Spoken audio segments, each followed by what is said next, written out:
Hey guys. Tonight, we're stepping back into a world that was colder, darker, and far more brutal than most of us could imagine, the age of the Vikings. But let's be clear right from the start, this isn't a story of pretty longships sailing under golden skies.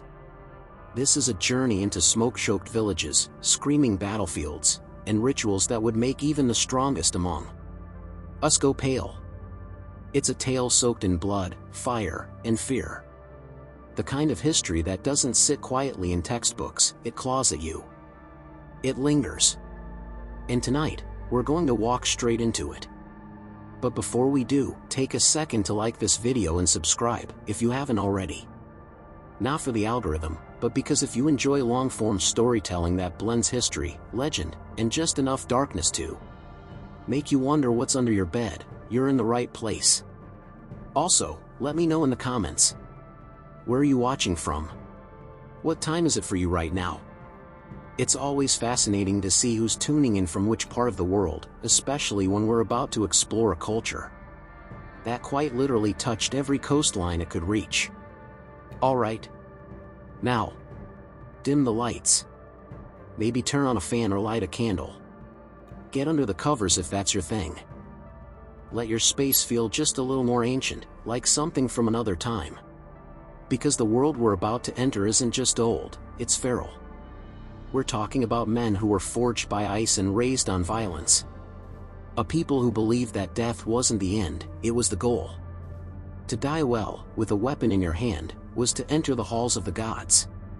But to live? To live meant conquering, burning, dominating. It meant turning your enemies' screams into songs. The Vikings didn't just fight wars, they brought nightmares. To monasteries, to kingdoms, to entire cultures. They didn't just take your gold. They took your gods, your children, your silence. And sometimes, they left your body nailed to a tree as a warning to the rest. They weren't just raiders. They were a storm wrapped in human skin.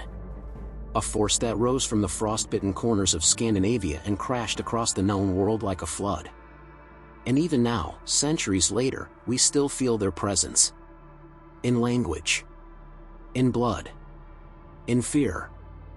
So tonight isn't about retelling the same old Viking myths. It's about stripping them down. Looking at the bones of history. Asking what made these people so relentless, so feared, and so unforgettable. Were they born into cruelty? Or were they shaped by their brutal world? Was it the hunger, the cold, or something far more spiritual, darker, that drove them to become legends soaked in blood?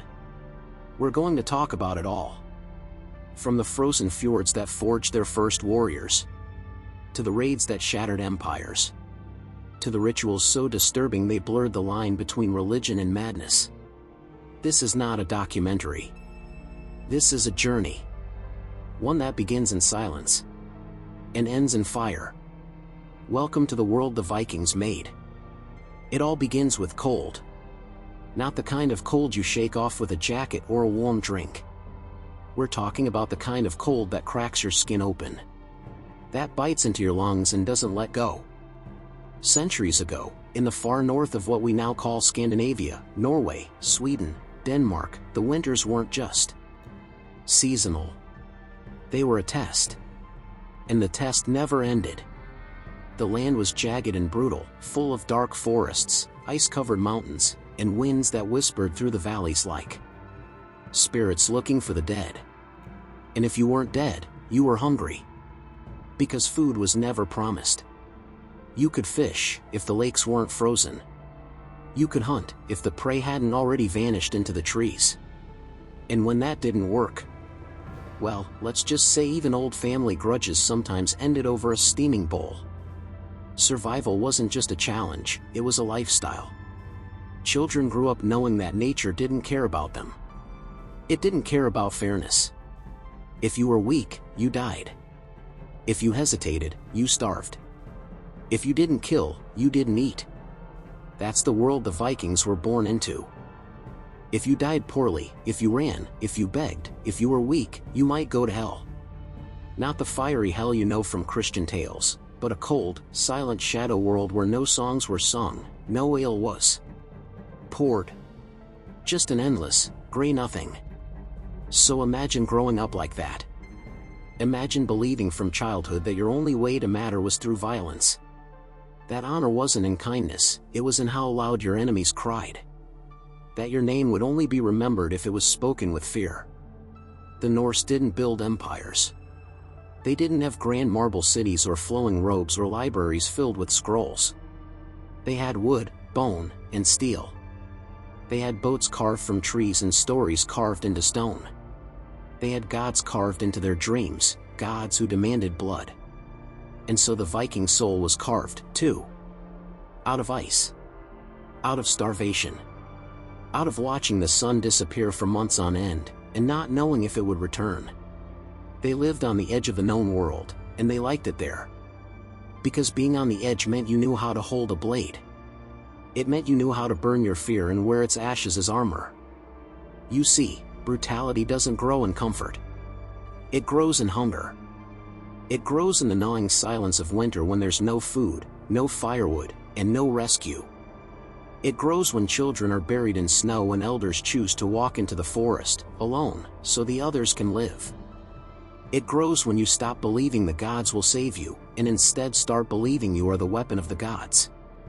And by the time these people, these hard, lean, silent folk, began to look outward from their mountains and coasts. By the time they looked across the seas and saw the soft green lands of Europe, they didn't see cities. They didn't see people. They saw opportunity. Because nature had trained them to take. And if the world offered no food, they would take it from the hands of someone else. So, let's pause for a second and ask a brutal question. What happens when an entire society is raised not only to expect violence, but to worship it? When your gods kill, your ancestors kill, your winters kill, and your only way to rise in the world is to kill too?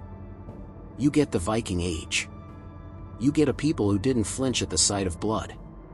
Who sang songs before battle, not after.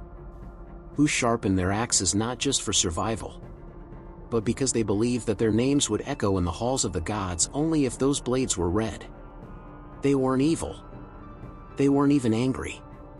They were ready. Nature had shaped their bodies. Belief had shaped their minds. And survival had shaped their souls. But nature, cold, cruel, and unforgiving as it was, wasn't enough. Because eventually, even the harshest lands start to feel small. Even the mountains stop challenging you. Even the sea starts whispering possibilities. And that whisper turned into a roar. Because the Vikings weren't content with surviving anymore. They wanted more than firewood and fish. They wanted more than snow and silence. They wanted something warmer. Something shinier. Something that screamed. But nature didn't satisfy their hunger. They wanted blood and gold. They say when you grow up in fire, you eventually stop fearing the burn. That's exactly what happened across the scattered, wind-battered tribes of the Norse. Brutality wasn't something they reserved for outsiders, it was practiced internally. Among brothers. Between rival clans. Within their own families. For them, violence wasn't a breakdown of order, it was the order. Disputes over land, livestock, or honor weren't handled in courts or negotiated at tables. They were handled with blades. Settled. In blood. And when one man died, his kin took up the fight. Blood feuds were inherited, passed down like heirlooms. If someone murdered your father, it was not only your right to avenge him, it was your duty. Not out of justice. Out of balance. Children didn't grow up shielded from that reality. They were baptized in it. A Norse child learned the taste of fear not from fairy tales, but from watching their village butcher livestock, burn enemies, or bury kin. A boy could be handed a knife before he could even tie his boots. By 7, he could gut a fish, skin a rabbit, and light a funeral pyre without tears. And when the time came to prove himself, sometimes as young as 12, he didn't do it with words or promises. He did it with blood. A first kill, perhaps. on a hunt, and in darker stories, maybe not. The culture didn't shy away from blood. In fact, it honored it. Especially in their rituals. Norse spirituality wasn't quiet or gentle. Their gods didn't bless with grace, they demanded sacrifice. The sacred blot ceremonies were held to honor Odin, Thor, and the Vanir, and they were painted in red. Animals were slain, their blood collected in great bowls and used to anoint the faithful. Splashed over carved wooden idols and across the brows of warriors. But in times of desperation or great importance, the gods were offered more than pigs or goats. Human blood, especially from captured enemies or criminals, was considered the ultimate sacrifice. These victims had their throats slit, their bodies hung in sacred groves or trees, acts of worship reflecting the myth of Odin himself, who hanged from the world tree for 9 days in his quest for wisdom. The Norse relationship with death wasn't fearful, it was transactional. Death wasn't the end, it was the test. And funerals weren't for mourning, they were for arming the dead with honor. Warriors were sent off in burning ships or buried beneath mounds alongside their weapons, tools, even animals. And sometimes, they were sent with people.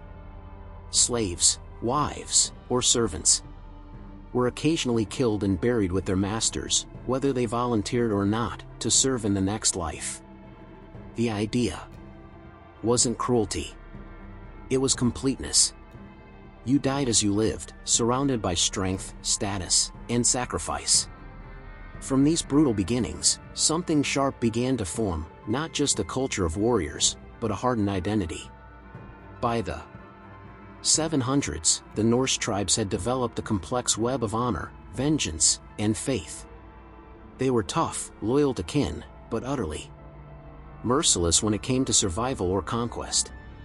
They were expert woodsmen, sailors, blacksmiths, but most of all, they were prepared. They didn't grow up expecting peace. They grew up expecting to fight for every scrap of it. And soon, fighting each other wasn't enough. They didn't dream of conquest the way emperors did, they didn't build massive cities or plan bureaucracies. They had no empire to manage, no palaces to decorate. What they had was hunger. Not just for food or land, but for glory. For gold. For memory. They wanted the world to remember their names, and fear them. But to strike across oceans, to reach kingdoms beyond their jagged homeland, they needed more than swords. They needed mobility. That's where the most iconic tool of Viking terror emerged, the longship. The longship wasn't just a boat, it was a revolution in warfare. Fast, narrow, and shallow in draft, it could glide silently across the sea and slip into rivers, creeks, and shorelines where other ships would run aground. Vikings could land directly on beaches, raid a village, and sail off again before local militias even heard the first scream. These ships turned them from coastal raiders into ghosts. Phantoms. Appear. Kill. Vanish. But before that, before the burning, before the monasteries and screams, there was a shift. A final, quiet transformation in the Norse mindset. After generations of surviving nature's cruelty, after bleeding in the snow and sacrificing to wooden gods, they began to believe they were more than men. They started to see themselves as chosen. Not just survivors. Not just warriors. Instruments. They believed the gods had shaped them, not to endure, but to dominate. That the soft peoples of the world had grown lazy, rich, and weak. And the Norse? They had not. The Norse still earned what they had, with blood, with pain, with the favor of gods who demanded sacrifice. So when they looked across the sea and saw villages with undefended churches, monasteries filled with gold, and kings who prayed for peace instead of preparing for war, they didn't see neighbors. They saw opportunity. They saw targets. They didn't come to conquer in the traditional sense. They came to test. To strip. To punish. The first targets wouldn't be soldiers. Or rulers, they'd be monks. Isolated monasteries. Quiet places of worship that had no walls, no weapons, and too much treasure. What better place to make the world notice your name? And so they began to prepare, sharpening blades, building ships, chanting old songs with new purpose. Their ancestors had survived the cold. Now they would ride the tide. Because if survival had shaped their bodies, and faith had shaped their minds, then war was about to shape the world around them. The moment before the first raid wasn't marked by a speech or a prophecy. It came like the sea itself, quiet, rising, inevitable. Because the Norse believed fate was already written. The Norns, ancient weavers of destiny, had carved every battle, every death, every scream into the fabric of time. So when the Vikings raised their weapons, they didn't think they were choosing violence. They believed they were fulfilling it. Fulfilling destiny. Fulfilling the gods. And their enemies? The terrified villagers, the shocked monks, the men who watched their homes burn, they weren't just victims. They were proof. Proof that the Norse had been chosen. That the gods still walked with them. That the blood-soaked sagas were not stories, they were blueprints. So as the ships were hauled down toward the sea and the oars began to dip into dark water, the men on board didn't wonder if they were doing the right thing. They knew. They weren't invaders. They were storms with faces. Men of frost and fire, shaped by wolves, shadow, and time. And they were no longer content to survive. They wanted more. Not just firewood and fish. They wanted gold. They wanted legacy. And they wanted the world to scream. Because nature had forged them, but hunger would unleash them. And so the longships creaked into the mist, and the north held its breath.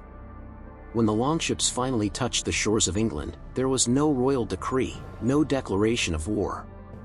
No one knew their names. No one expected death from the sea. But death came anyway. The date was June 8, 793 AD. A quiet summer morning on a small tidal island off the northeastern coast of England, a place called Lindisfarne. The island was known as Holy Island, one of the spiritual hearts of Christian Northumbria. A place of silence, prayer, and seclusion. Monks lived and worked there, copying sacred texts, tending gardens, and ringing bells. The air smelled of salt and seaweed. Sheep wandered freely. The wind carried psalms instead of screams. Until the Norse arrived. There's no surviving account written by the monks who died that morning. Only what outsiders heard and later recorded, but even centuries later, their words still sound like someone trying to describe a nightmare. The Vikings didn't come to negotiate. They didn't even come to conquer. They came to send a message. They stormed ashore fast and without warning. The monks were unarmed, untrained, and caught in their robes, literally. What followed wasn't a raid. It was a slaughter. Some monks were run down as they tried to flee. Others were dragged out of churches and butchered on stone floors still warm with candlelight. Holy relics were smashed or stolen. Sacred books were trampled, tossed into the sea. Corpses floated in baptismal pools. And the golden cross of Lindisfarne, the symbol of its divine protection, was torn from the altar, spattered with blood, and taken back to the ships like a trophy. Europe had never seen anything like it. To truly understand the shock of Lindisfarne, you have to understand the mindset of Christian Europe at the time. Monasteries weren't just religious centers. They were believed to be protected by God, holy ground, immune to the violence of the outside world. Even armies typically avoided them. But the Norse didn't care about sacred space. In their worldview, Christian churches were nothing more than treasure vaults full of gold, silver, and soft men who wouldn't fight back. They didn't understand the theology, nor did they want to. They saw vulnerability, and they struck. Lindisfarne wasn't just looted. It was defiled, humiliated, destroyed with such cruel precision that it shook the very foundation of Christian belief in the region. People didn't just mourn the dead, they panicked. If this could happen on holy ground, what did it mean? Had God abandoned them? Or were these raiders demons in flesh? That confusion wasn't just emotional, it was political. Word of the attack spread fast, like a virus infecting every coastal kingdom of northern Europe. Kings wrote letters to bishops, bishops sent messengers to Rome. Panic grew faster than resistance. And the most terrifying part? No one knew who these men were. They came from the sea and vanished into the mist. They didn't claim land. They didn't plant banners. They didn't even leave a message. Only blood. Only silence. That anonymity was part of the terror. How do you fight an enemy you don't understand? How do you defend your people when the sea itself becomes a weapon? Lindisfarne was the first, but it would not be the last. It was the match. The spark. The trial run. And for the Vikings, it confirmed something vital, that Europe was not ready. The monastery had gold, yes. It had relics, art, wine, robes, silver, horses, all of it taken. But more importantly, it had something far more valuable: shock. The psychological impact of that raid couldn't be measured in coin. It left kings afraid to sleep. It made farmers look at the sea with suspicion. It broke the illusion that civilization was safe. That's why the Norse targeted monasteries so heavily in these early raids. Not just because they were rich, but because they were symbols. And nothing spreads fear like watching your symbols bleed. To a Viking, a soft man in robes, clutching a book and trembling behind stone walls, wasn't just a target. He was a message. We are coming. Your gods will not stop us. And neither will your prayers. This was the true beginning of the Viking Age, not just in history books, but in hearts. Lindisfarne made it clear, these men from the north were not some minor tribal nuisance. They weren't a pirate crew. They were the storm. The speed of the attack. The ferocity. The surgical cruelty. It wasn't random violence, it was a style. Vikings struck fast. No warning. No mercy. They would pick isolated targets, monasteries, villages, coastal towns, then move in with absolute violence. They would grab everything of value, gold, slaves, animals, and be gone before retaliation even began. And perhaps most unsettling of all, they seemed to enjoy it. There are later accounts from survivors of Viking raids who described the attackers not just as efficient, but gleeful. They laughed. They roared. They sang during the bloodshed. To them, killing wasn't grim. It was sacred. They weren't just stealing wealth. They were earning glory. Because every cut, every scream, every burning building, it all echoed back to their gods. Odin. Thor. Freya. And in the background, fame. A name that would be remembered. And what better way to become immortal than to paint your name in fire on foreign soil? It was a performance. A ritual. A statement. From the Viking point of view, Europe had grown fat, weak, soft. It was time someone reminded them of the cold. Of the truth. That the world doesn't belong to the righteous, it belongs to the relentless. They brought not just steel and fire, but the reminder that nothing is safe. Not your church. Not your gold. Not even your gods. And just like that, the age of myth had returned. Only this time, the monsters didn't come from imagination. They came from the north. With axes in hand and no interest in peace. After Lindisfarne, there were no more illusions of safety. The North Sea, once a boundary for trade and faith, had transformed into a corridor of dread. Coastal villages began watching the waves with suspicion. Monasteries, once proud symbols of peace and sanctity, now resembled bait. But what truly disturbed the kingdoms of Europe wasn't just that Vikings attacked. It was that they disappeared. Swiftly. Effortlessly. Like smoke fleeing a candle flame. There were no negotiations. No demands. No warnings. Just the silence of the sea, until it wasn't. The next blows came fast. In 794, just 1 year after Lindisfarne, they struck again, this time at Jarrow, another monastery. Further down the coast. The same brutal pattern, sudden arrival, total chaos, and total plunder. But this time, resistance was waiting. A local force fought back, and some raiders were reportedly killed. Yet even in that partial failure, the Vikings learned something critical: Europe was still unprepared. A few blades and panicked defenders weren't enough. And besides, the fear was doing half their work already. Psychological warfare became one of their most devastating tools. The more Europe panicked, the more vulnerable it became. Communities started building wooden defenses, placing guards near shorelines, and moving valuables inland, but it was too little, too late. The Vikings were like water: when blocked, they simply changed direction. They raided up rivers, through forests. Even overland in some cases. Their adaptability was part of their terror. By the 800s, the raids had spread beyond England. France, Ireland, Scotland, all of them bled. They didn't always hit major cities. That wasn't the Viking way. They preferred places with meaning. Places with symbolism.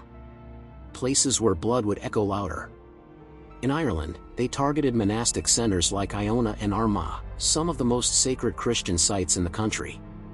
The pattern was always the same: gold taken, relics shattered, monks slaughtered or dragged off in chains. One account from Iona speaks of 68 monks being killed in a single attack, their bodies left to rot while the raiders vanished back to their ships. They were not an army in the traditional sense. They had no banners, no uniforms, no centralized command.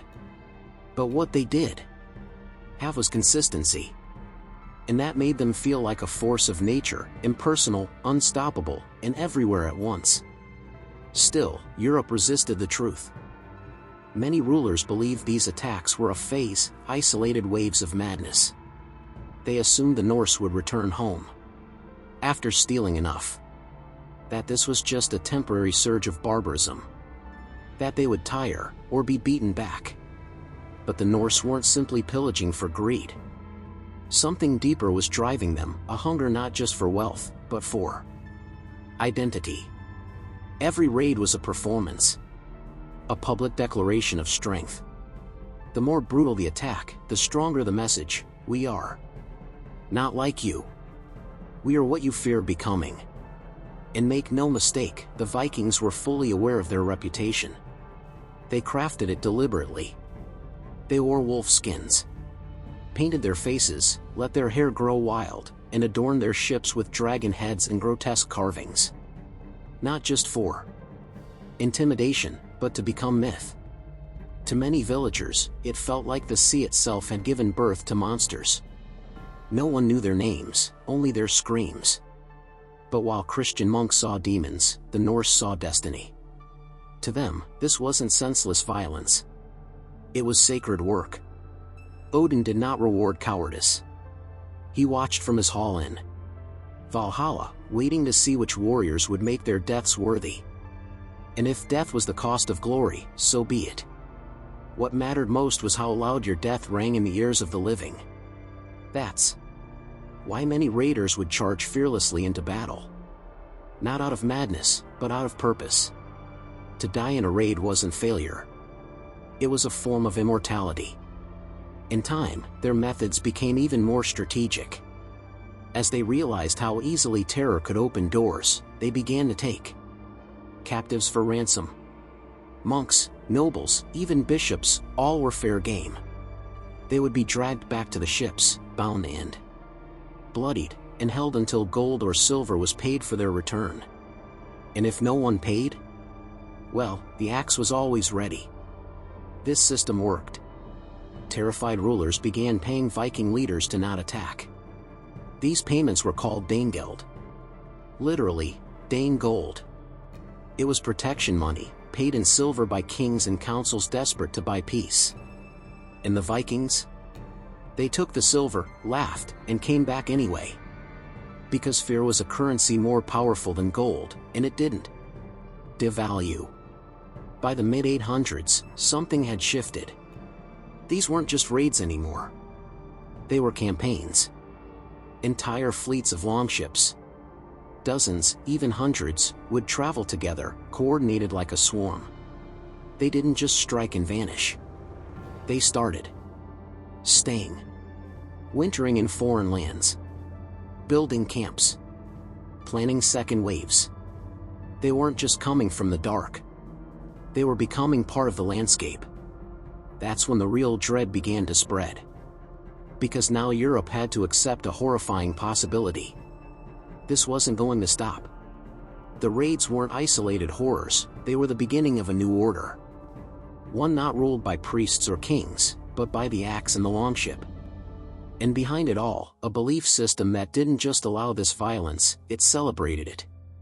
One bishop in France described the Viking onslaught as a punishment from God, as if the Christian world had become so weak, so indulgent, that it had summoned the storm upon itself.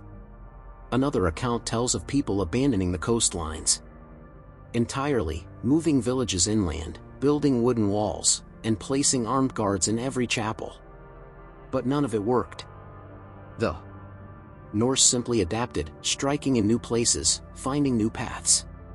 What made them so devastating wasn't just their savagery. It was their flexibility. Where a traditional army needed supplies and strategy, the Vikings only needed water, wind, and steel. They didn't need roads. They didn't need orders. They needed a target. And Europe was full of targets. They burned towns. They desecrated holy places. They enslaved entire communities. And then they left, only to return months or years later, stronger than before. It wasn't just physical conquest. It was psychological dominance. The knowledge that you could do nothing to stop them. That the gods of your fathers had abandoned you. That your best efforts, walls, prayers, even tribute, meant nothing. This was Viking warfare in its purest form. Not just about taking, but about unmaking. Unmaking confidence. Unmaking hope. Unmaking civilization. And in their wake, they left more than fire and blood. They left stories. Whispers. Legends that would twist and stretch across generations, until no one could quite remember what was real and what was just fear wearing a Viking's face. But here's the thing. The worst was yet to come. Because up until now, they had only been testing the waters, probing, plundering, watching how far they could push. And Europe, despite everything, still thought of them as shadows. A temporary evil. What they didn't know was that the Norse weren't done. Not even close. They had seen the softness of kings, the foolishness of wealth, the ease of terror, and they wanted more. They weren't going to stay ghosts in the mist. They were about to step fully into the light, with crowns of their own, with armies, with ambition. Because what began at Lindisfarne wasn't just a raid. It was the first blood. The first scream in a storm tea. If the Viking Age had a heartbeat, it was made of oars-slapping water. What gave the Norse their terrifying edge wasn't just their strength or their fury. It was their mobility. The ability to appear and vanish like a curse. To wage war not from borders or battlegrounds, but from the sea itself. While the kingdoms of Europe relied on roads, bridges, and sluggish supply chains, the Vikings rode rivers and coastlines like veins of a living body, striking deep into the heart and slipping away before a single army could mobilize. And it all began with a ship. The longship. It wasn't just a tool, it was a weapon of civilization collapse. Long, narrow, and deadly efficient, these ships were the envy of the medieval world. Constructed from oak and crafted with precision passed down over generations, A single longship could carry 40 to 60 men across oceans, or glide into rivers no wider than a street. It didn't rely on the wind, it had oars when the sky betrayed them. It could travel upstream, park on beaches, or land in marshes where horses couldn't even walk. It was the difference between an army needing a bridge and an axe arriving in your kitchen window. And just as important, the ship looked like a nightmare.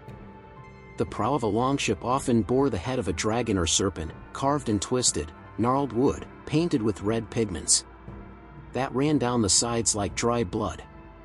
These weren't decorative flourishes, they were weapons of psychological warfare. When coastal villagers spotted a silhouette of serpents rising over the waves, they didn't wait to see what came next. They ran. Or prayed. Or both. Because what followed was rarely mercy. The Vikings perfected the art of the sudden strike. They avoided fortified cities or standing armies, at least early on.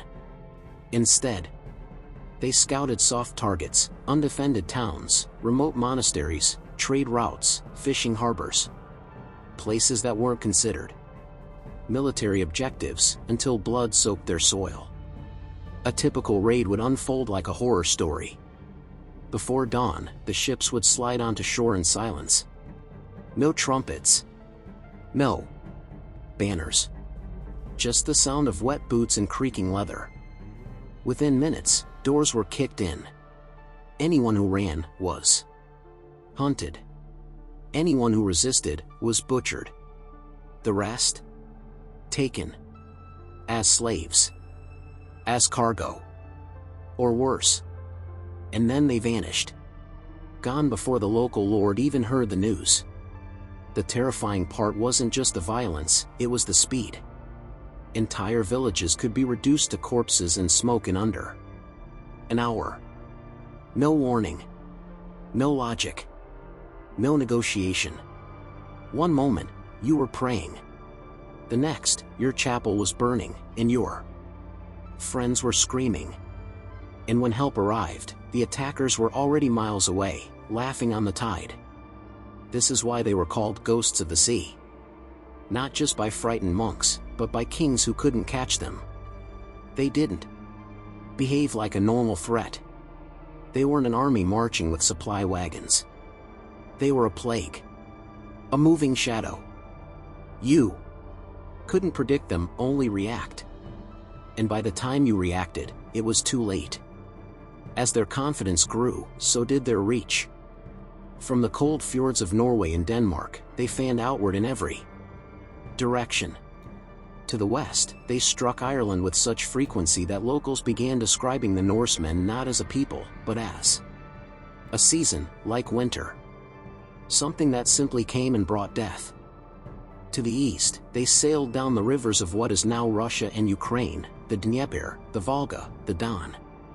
There, they didn't just raid. They traded, settled, and even gave rise to a new people, the Rus, ancestors of modern-day Russians. They formed trade networks between the Baltic and Byzantium, fighting Slavic tribes along the way, setting fire to towns that resisted. In time, these Norse traders and raiders would help found Kievan Rus, one of the most important political centers in Eastern Europe. But they didn't arrive as diplomats. They arrived as executioners. To the south, they harassed the coasts of Francia, what we now call France, and parts of western Germany. They struck along the Seine, the Loire, and the Rhine. No distance was too far, no river too narrow. In 845, a massive fleet led by a warlord named Ragnar, yes, that Ragnar, sailed up the Seine with over 100 ships and laid siege to Paris.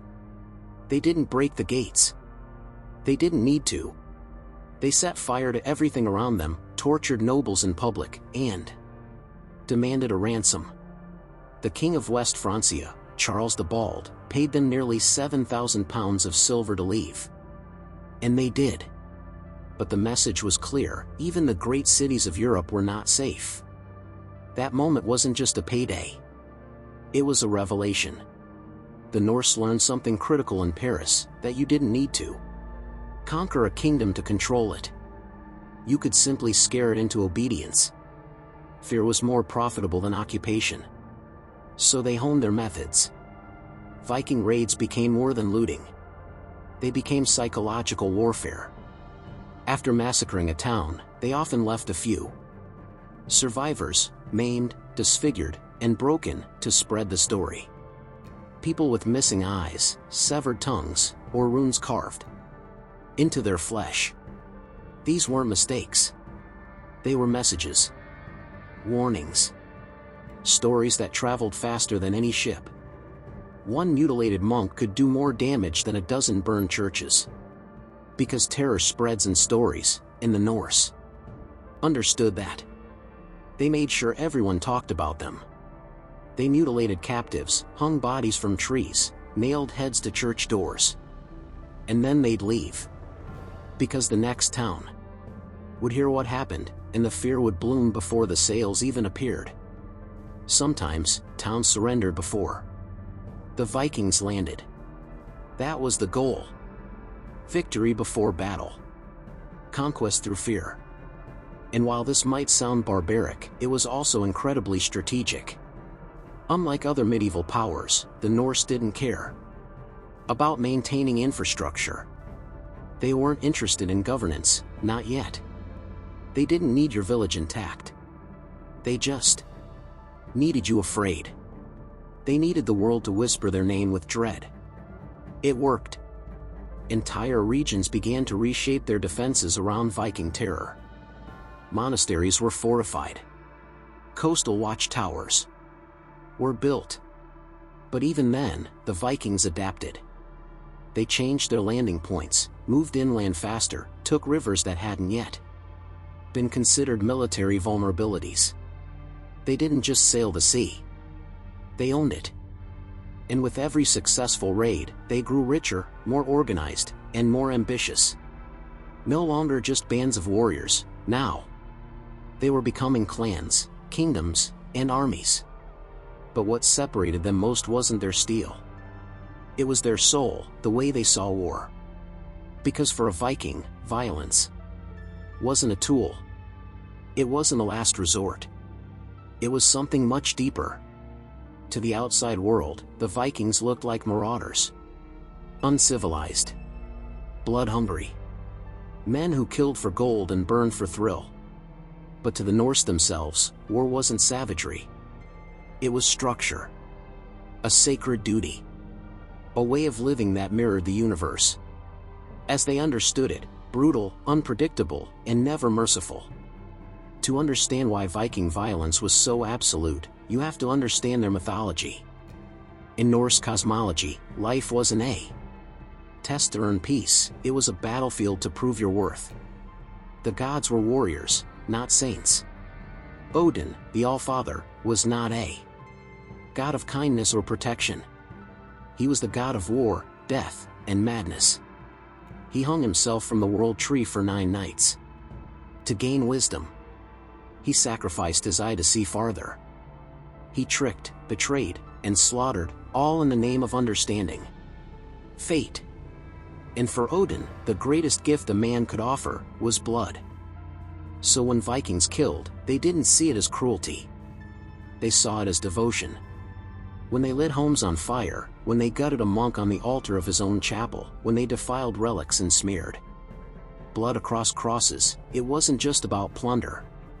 It was a ritual act. A cosmic affirmation. Because in their worldview, the world was moving toward a singular destiny, Ragnarok, the final battle, the end of all things. Every man, every god, every beast had a role to play in the collapse. And the only thing that mattered was how you'd be remembered when it came. That's why death in battle wasn't tragic. It was aspirational. A man who died with a weapon in hand could be taken to Valhalla. Odin's Hall of the Slain, where the chosen warriors, the Einherjar, trained daily for the final war. They would fight, die, be reborn, and feast each night in preparation for the end. But you didn't get into Valhalla by living a long life. You earned it by dying violently and gloriously. And if your enemies screamed your name with hate as they died, even better. This belief made the Vikings terrifying opponents. They didn't fear death, they wanted it, so long as it came with blood and honor. That's why they fought with reckless courage, charging into superior forces with fury instead of hesitation. Fear wasn't a weakness to be avoided, it was something to cause. Something to inspire in others. Because a feared man was a remembered man. And in a culture built on oral sagas and family legacy, remembrance was everything. Their brutality, therefore, wasn't random. It was systemic. Take, for example, the infamous ritual known as the Blood Eagle. While debated among historians, multiple Norse and Christian sources describe a horrifying punishment reserved for the most hated enemies, traitors, oath breakers, or kings who insulted the gods. In a blood eagle, the victim was tied face down. His ribs were split from the spine, opened outward like wings. His lungs were pulled out and laid across his back. And the entire thing was done while the victim was still alive, or as long as he could endure it. To the Vikings, this wasn't just torture. It was poetry. A tribute to Odin. A warning to others. A grotesque symphony of vengeance and theology. And while it wasn't common, it wasn't meant to be. That's what made it so effective. It was myth on purpose. Terror by design. The Blood Eagle was a message across kingdoms. We don't just kill you. We carve your memory into legend. This mindset also shaped how they treated captives. Women and children were often taken alive, but not spared. Many were forced into slavery. Others were used for ransom or trade. But those deemed useless? They were killed not for efficiency, but ceremony. Sometimes during rituals. Sometimes in front of others. As spectacle. Because Viking violence wasn't always about control, sometimes it was about expression. To them, the blade was a form of speech. A story in steel. Every raid, every execution, every town that burned, these were verses in a long, roaring saga. A saga their descendants would chant by firelight, their enemies would whisper in fear, and their gods would smile upon.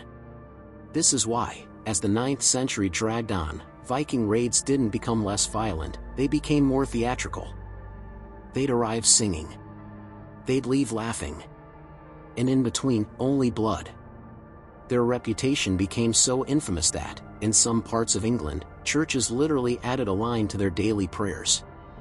From the fury of the Northmen, O Lord, deliver us. But the Lord didn't. Because no god, it seemed, could hold back the tide. As the decades wore on, Viking bands evolved into warlords, and warlords into kings. They began settling in the very lands they once terrorized. Northern France. Eastern England. Parts of Ireland. They didn't just conquer territory, they reshaped it. Built longhouses. Planted their own gods in the soil. And even when they eventually converted to Christianity in some regions, the echo of their old faith never really died. Because by then, the damage was done. The Viking Age wasn't just a period of raids. It was a reprogramming of how Europe thought about war, about faith, about fear. They didn't just burn churches. They changed them. They didn't just kill kings. They replaced them. And they didn't just haunt the coastlines. They became part of the map. And yet, no matter how far they spread, no matter how much land they claimed or silver they hoarded, the core identity remained. War as worship. Terror as legacy. Death as a door, not an end. They were more than men. They were belief systems with blades. And they didn't ask permission to exist. They arrived. Took. And vanished. Because in their world, glory was not for the good. It was for the bold. Europe had begun to adapt, but it wasn't enough. Castles rose. Armies grew. But the Norse would always find a way in. Because for Vikings, killing was never just war. It was worship. Chapter 4, Brutal Beliefs, Gods of Violence. To the Vikings, killing was never just about power. It wasn't just about silver, land, or vengeance. It was about meaning. Because in their world, every drop of blood spilled carried spiritual weight. While Christian Europe worshipped a god of peace and forgiveness, the Norse revered gods who bled, fought, tricked, and demanded death as tribute. Their pantheon was not a place of angels and choirs, it was a war camp of deities who laughed in the face of weakness. The gods of the Norse were not saviors. They were reflections of the people who worshipped them. Brutal, proud, cunning, and fearless. Chief among them was Odin, the All-Father. But he wasn't a warm, paternal figure. He was a god of war, death, poetry, and knowledge gained through pain. Odin was a wanderer, a deceiver, a wielder of dark and ancient magic. He sacrificed himself to himself, hanging for 9 nights from the world tree to discover the secrets of the runes. He gave up one of his eyes to see the future, not to avoid fate, but to understand how to meet it head-on. And he demanded sacrifice in return. Not symbolic sacrifice, not fasting or prayer. He wanted blood, and sometimes he wanted lives. The Norse believed that to gain Odin's favor, especially before battle, a price had to be paid. This price was known as blot, a sacred offering. While some blots were simple, offerings of mead or animal blood, others were far darker. Human sacrifices were rare, but they were real, and when they happened, they were ritualized, deliberate, and chillingly intimate. Before major battles, Viking chieftains would sometimes sacrifice prisoners of war, usually those deemed unworthy or unlucky. They weren't executed out of cruelty. They were offered. Their deaths weren't seen as punishment, but as communication. Way to speak with the divine, to please Odin, to ask Thor for strength, to ensure the Valkyries were watching when the warriors charged. Slaves, too, were often sacrificed in these rites. Sometimes one, sometimes several, sometimes more, especially during funerals of powerful jarls or kings, because death in Norse culture was a journey, and no great man should travel to the afterlife alone. In these funerals, slaves were selected to accompany the dead. They were paraded, intoxicated, honored, and then bound and killed, often with disturbing ritual. Strangulation, stabbing, or being burned alive alongside the master's body. Their spirits were meant to serve in the next world. The practice was cruel, but to the Norse it was respect twisted through a lens of brutal theology. The written record of one such ritual comes from an Arab traveler, Ahmad ibn Fadlan, who witnessed a Norse funeral on the Volga River in the 10th century. He described the ritual in vivid and horrifying detail. A female slave volunteered to die with her dead master. She was passed from tent to tent, given strong drink, sexually assaulted in a ceremony meant to awaken her for the next world. Then she was stabbed by a priestess and placed on the burning ship with the dead chieftain. Her final screams, swallowed by smoke and flame. To us, it's barbaric. To them, it was holy. And that difference in worldview is what made the Vikings so terrifying to the people they attacked. Because you can reason with greed. You can negotiate with conquest. But how do you reason with someone who sees your death as a prayer? They didn't kill because they lacked morals. They killed because they believed. And belief in their world was blood-soaked. Their gods weren't just distant figures in the sky.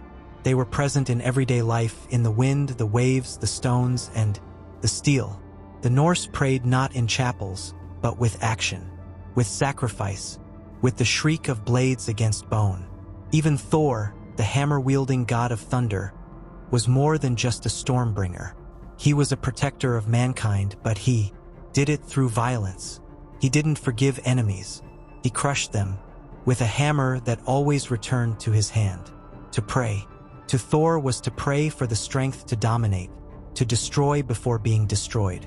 Then there were the darker forces, Freya, goddess of love and war, who claimed half the dead warriors for her own hall. Or Loki, the trickster, whose chaotic nature reflected the uncertainty of life and death. But even beyond the gods, the Norse world was filled with spirits, omens, and the invisible forces that shaped fate.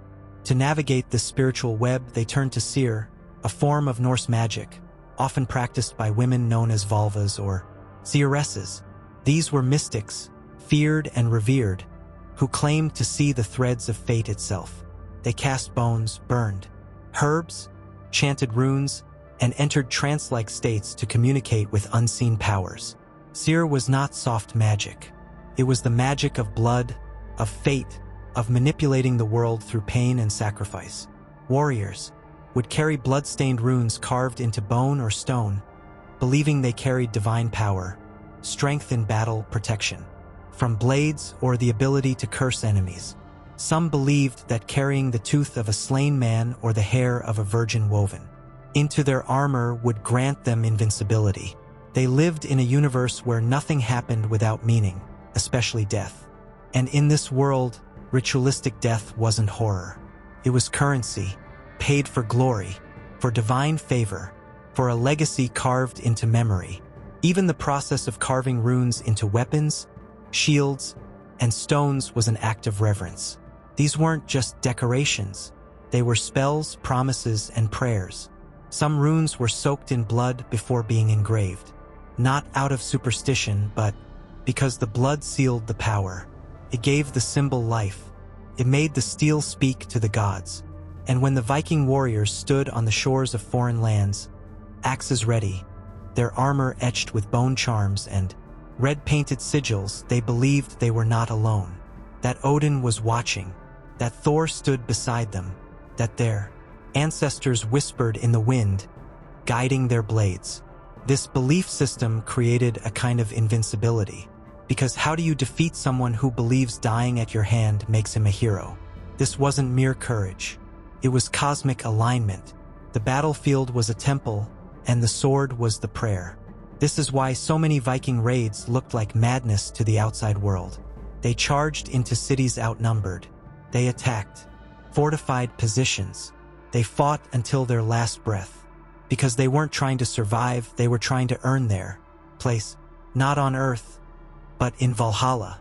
And this core belief that war was worship, that blood was sacred, would guide every choice they made, from the first blade drawn in Lindisfarne to the great armies that would soon tear kingdoms apart across Europe. To the Norse, violence wasn't only necessary, it was ordained. It shaped how they fought, how they lived, how they mourned, and how they celebrated. At the center of their culture stood not kings or politics, but a relentless faith in cosmic violence, world-bound by fate, and a future destined to end in fire and blood. And so, even outside of battle, the Norse wove violence into their sacred rhythms of life. Across the calendar, the Vikings held festivals to honor their gods, and these were not cheerful feasts of Thanksgiving. They were brutal, eerie, and otherworldly ceremonies. Chief among them was the Blot, an event that combined celebration with sacrifice. These were seasonal, sometimes tied to harvests, victories, or celestial events, but always focused on giving blood to the gods. Cattle were slaughtered in public. Blood was collected in bowls, sprinkled on statues of the gods, on the walls of temples, and on the people themselves. This wasn't metaphor, it was literal anointing. To be covered in the blood of sacrifice was a blessing, a way to be seen by the divine, to mark yourself as a loyal subject of gods who themselves had suffered, bled, and sacrificed. In some communities, the scale of sacrifice was staggering. Historical accounts speak of large festivals where dozens of animals were killed, horses, oxen, pigs, and their entrails examined by seeresses to divine omens for the coming seasons. What the priests and priestesses saw in those steaming guts could determine whether war was declared, alliances were broken, or crops were burned in appeasement. But animal blood wasn't always enough. In times of war, famine, or plague, human lives were offered, not casually, not with haste, but with elaborate, almost surgical care. The condemned would often be dressed, paraded, and then slain in sacred groves, at stone altars, or even hanged from trees. a tribute to Odin, who had hanged himself to learn the runes. These rituals were often overseen by Gotthar Norse pagan priests, who were part spiritual leaders, part law speakers, and sometimes warriors themselves. In many ways, they were the gatekeepers of cosmic order. If crops failed, if battles went poorly, if sickness spread, it was the Gotthar who determined what had gone wrong, and more importantly, who needed to die to fix. This connection between blood and balance was central to the Viking soul. Life was not sacred for its own sake. It was valuable because it could be traded. You could trade blood for blessings, death for harvest, pain for strength. Nothing was free, not even favor from the gods.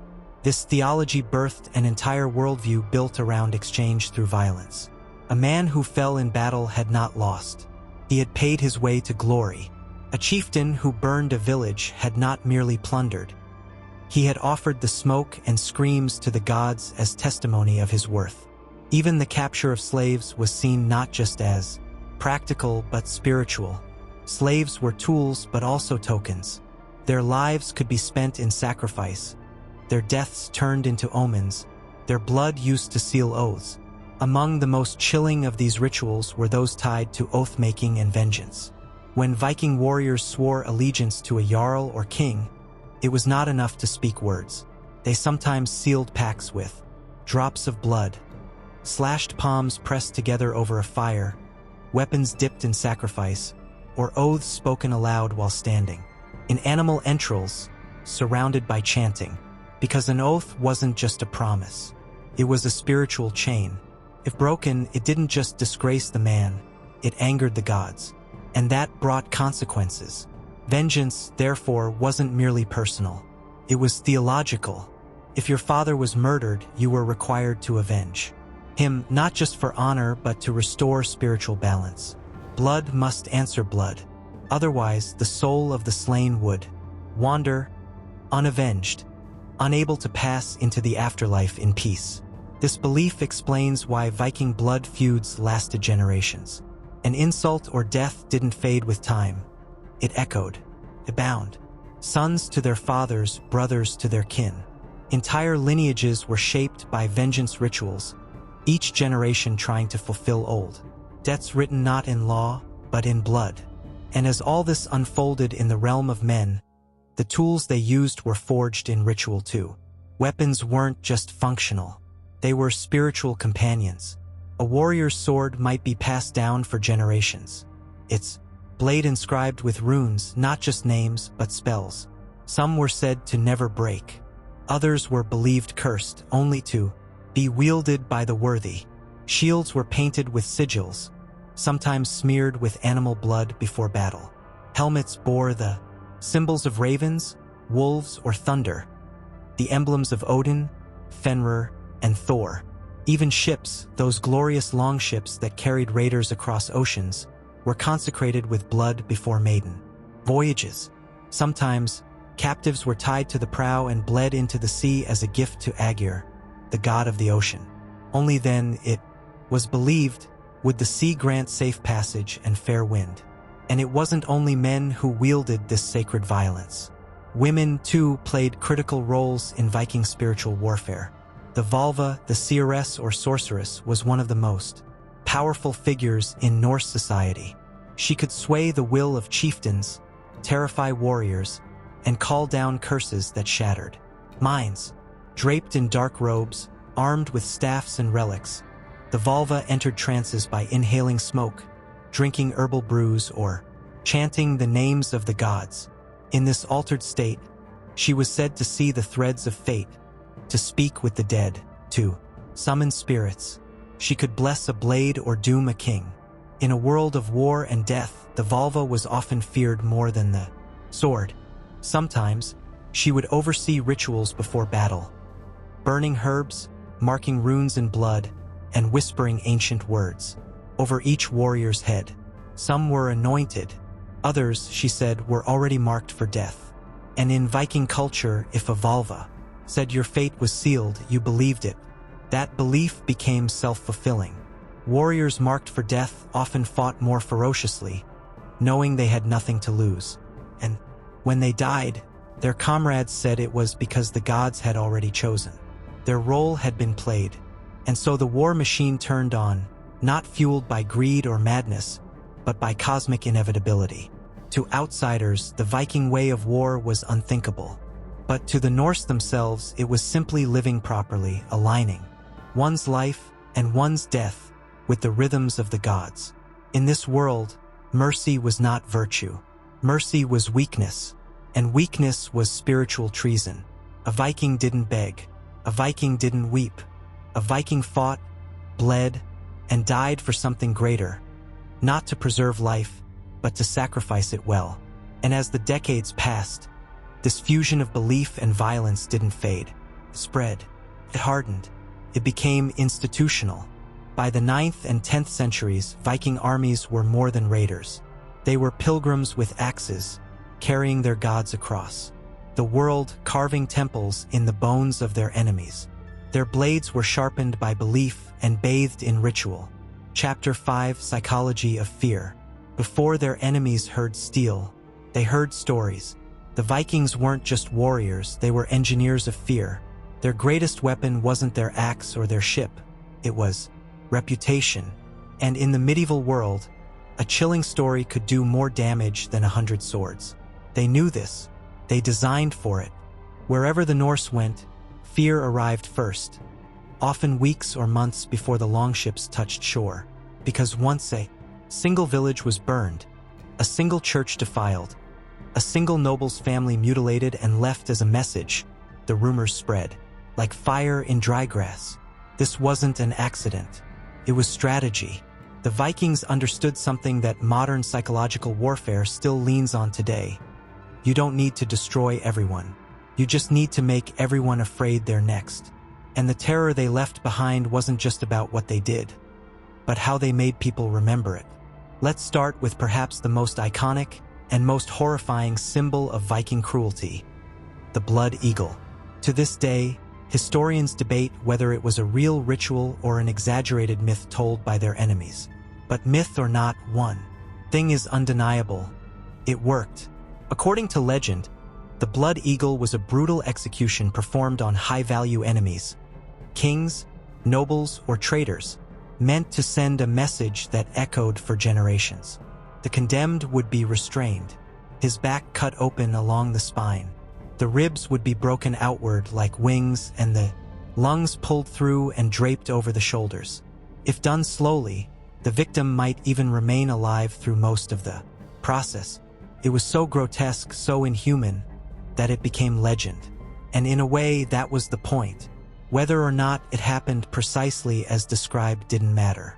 What mattered was that people believed it did, that nobles in other kingdoms trembled at the thought, that the name of the executioner passed from terrified mouth to terrified mouth, that children were hushed with it at night, that even the bravest warbands hesitated when rumors said those who betrayed the Norse were blood-eagled. Fear didn't just silence opposition, it shattered morale. And it wasn't only the blood eagle. The Vikings mutilated their victims not out of senseless rage, but with calculated messaging. Eyes gouged from captives weren't just sadism, they were warnings. Tongues cut from monks ensured no more hymns would be sung, and no more prayers offered when the Norse returned. And when they nailed those tongues to church doors or left heads on pikes outside of cities, they weren't trying to hide their crimes. They were signing them. It wasn't uncommon for Viking raiders to leave a handful of survivors alive, maimed, scarred, trembling, for one purpose: to talk. Because stories outran horses. Terror had wings. A man who limped into a village with no tongue, eyes sewn shut, and rune scars carved into his flesh. That man didn't just ask for pity, he preached. He turned entire regions into haunted lands, places where bells rang without priests, where women clutched children tighter when the wind shifted, where every shadow on the water looked like the prow of a longship. It didn't matter that the Norse might never return. They were already there in the mind. This is what made them so effective as conquerors. They didn't need permanent garrisons or endless armies. They made it so that people conquered themselves. Towns surrendered before a single weapon was drawn. Fortresses sent ransom before a threat was even made. Leaders capitulated, offering silver and slaves, simply to be skipped over in the Viking storm. Because they had learned, like a bad memory, the Vikings didn't need to be present to be powerful. They only needed to be feared. And the Vikings crafted this fear with ritual precision. They often burned buildings at night, not for strategy but for spectacle. Fire wasn't just destruction. It was theater. Flaming church against the stars sent a stronger message than any envoy could. A skyline filled with smoke told everyone, "Your gods are gone now." They used noise to paralyze entire towns. Before dawn attacks, horns would blare from the ships. Not military signals, psychological shockwaves, screams, drums, war chants in the cold night air. Mothers would hide their children before even seeing a sword, because when you know the story, you don't need to see the monster to start running from it. And then there were the symbols. The Vikings didn't bring banners like Christian knights. Their banners were blood and carvings, runes etched into doors, severed limbs arranged in spirals, crosses overturned and smeared with entrails. These weren't decorations, they were invasions of the mind. Symbolic violence has always had power, but in the Viking Age it was weaponized. And even the simple sight of their ships was enough to make grown men shake. Longships weren't just vehicles, they were instruments of dread, carved with dragon heads, painted in red, designed to glide silently in fog. They were shaped not only to navigate water, but to dominate imagination. A single glimpse of the serpent prow on a gray morning could send entire towns fleeing inland. Some stories tell of villages that emptied themselves, burning their own crops and homes just so the Vikings would find nothing and move on. Fear made men do the work of their enemies. It forced towns to self-destruct, lords to preemptively offer tribute, rivals to kill each other out of paranoia that one had allied. With the Norse, Viking terror destabilized entire political systems without ever needing a single army of occupation. And at the center of it all was a chilling truth. The Vikings didn't fear you back. They didn't fear retribution because they didn't fear death. They welcomed it if it came with glory.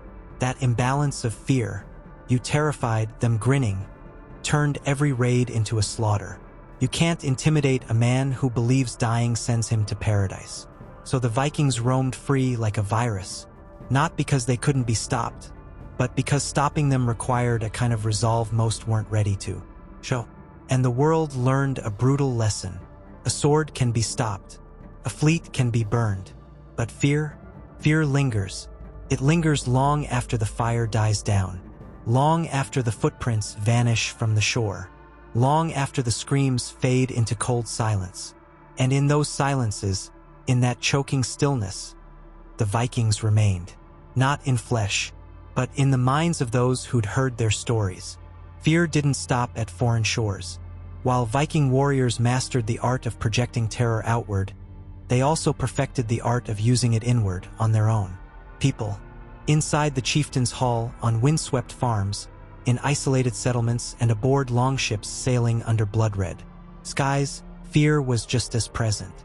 It kept loyalty tight, obedience sharper than any blade, and betrayal buried in frozen soil.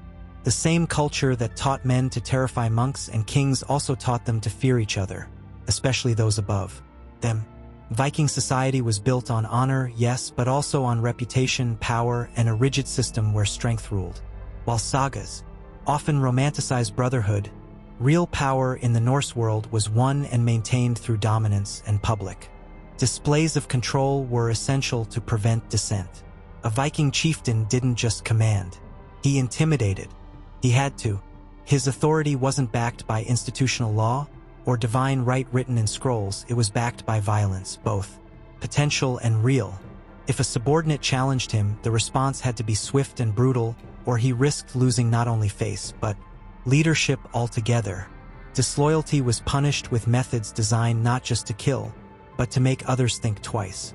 Exile was one of the milder options, and even then, it was often a death sentence by isolation. A man cast out from his clan in the harsh north had little hope of surviving winter without support. Worse still, exile came with social death, his name wiped. From the sagas, his honor revoked, his descendants stained by shame. But if a leader wanted to make an example, if betrayal ran deep, then the response escalated. A man might be hamstrung, the tendons in his legs cut so he could never walk again, or his nose, ears, or fingers removed, publicly, not because they were sadistic, but because pain etched obedience into memory. Mutilation was both punishment and propaganda, a living signpost that loyalty was not optional. In some cases, entire families paid the price. A rebellious cousin? A rival's nephew whispering discontent? They might be dragged to the village square and beheaded or buried alive, depending on the severity of their perceived crimes. This wasn't indiscriminate, it was targeted fear, deployed like arrows from a longbow, swift, precise, and designed to send ripples through the social order. This culture of calculated violence didn't always look like open bloodshed. It often simmered under the surface. A look from a jarl, a whispered threat, a cold silence in the mead hall. Viking life was political, and to survive it, one had to navigate not only battlefield dangers, but the quiet terror of everyday power. And the threat didn't come only from above. Among equals, even within shield walls and warbands, fear and respect were interchangeable currencies. A Viking warrior had to maintain his status constantly, lest he fall from favor or be challenged. This meant responding to slights with immediate force, confronting insults with violence or ritual combat. In a world where reputation lived longer than flesh, you were either the feared or the forgotten. That's why duels, known as home gangs, existed. These weren't bar fights. They were legally recognized rituals of honor, usually fought on a small island or bounded circle. If a man accused another of theft, cowardice, or betrayal, and the accusation couldn't be resolved by witnesses, it could be resolved by steel. The outcome? Simple. The winner was right. Sometimes the duel ended in first blood, other times in death. The law allowed for both. But more than anything, the duel reminded everyone that truth in Norse society didn't always come from facts. It came from fear. If you could stand your ground and win, you earned the truth. You earned fear. And with that fear came power. But even among families, fear didn't fade. Within clans, especially powerful ones, rivalries brewed constantly. Between brothers, cousins, ambitious nephews. Inheritance disputes often led to bloodshed, with land, livestock, and silver as fuel for fratricide. If a father favored one son, the others might see it as a threat and act accordingly. The sagas are filled with tales of kinslaying. Some of these stories are told as tragedies, others as necessary sacrifices for strength. Either way, they reveal a cultural landscape where love and fear were not opposites, but often walked hand in hand. Even marriage could be a political and fear-driven act. Alliances between families were sealed through marriage, but the woman involved often had little say. Her role was strategic, her value measured by her dowry and her father's influence. And if a woman stepped outside her bounds, committing adultery or interfering with a male feud, the consequences could be swift and violent. There are sagas of women drowned in fjords, burned in longhouses, or sent away in disgrace. Yet some women embraced the very fear that oppressed them and wielded it.